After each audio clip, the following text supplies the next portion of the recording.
चली भयंकर आंधी, एक सीट पर सिमट गई भाजपा।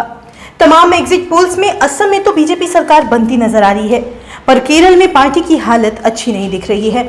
जी हां, केरल से आए एग्जिट पोल्स में बीजेपी खाता खोलने के लिए भी स्ट्रगल करते दिखाई दे रही है। एक नहीं, तमाम एग्जिट पोल्स में तो पार्टी 0 से 1 सीटों पर दिख रही है, जो कि भाजपाइयों के लिए चौंकाने वाली है। दरअसल केरल के एक्सिस माई इंडिया के सर्वे में बीजेपी गठबंधन को 0 से 3 सीटों के बीच रखा गया है, जबकि पीएमआरक्यू ने 1 से 4 सीटों की रेंज बताई है। वहीं पोल ऑफ पोल्स में बीजेपी गठबंधन को महज 2 सीटें दी गई हैं।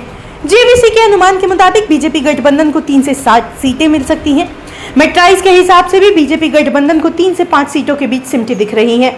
बता दें, सबसे चौंकाने वाला अनुमान तो पीपल्स पल्स का है, जहां बीजेपी गठबंधन को 0 से 3 सीटों तक ही सीमित बताया गया है। यानी लगभग हर एजेंसी का सर्वे इस औसत की ओर इशारा कर रहा है कि इस चुनाव में बीजेपी का प्रदर्शन उम्मीद से काफी कमजोर, यानी 0 से 1 सीटों तक रह सकता है।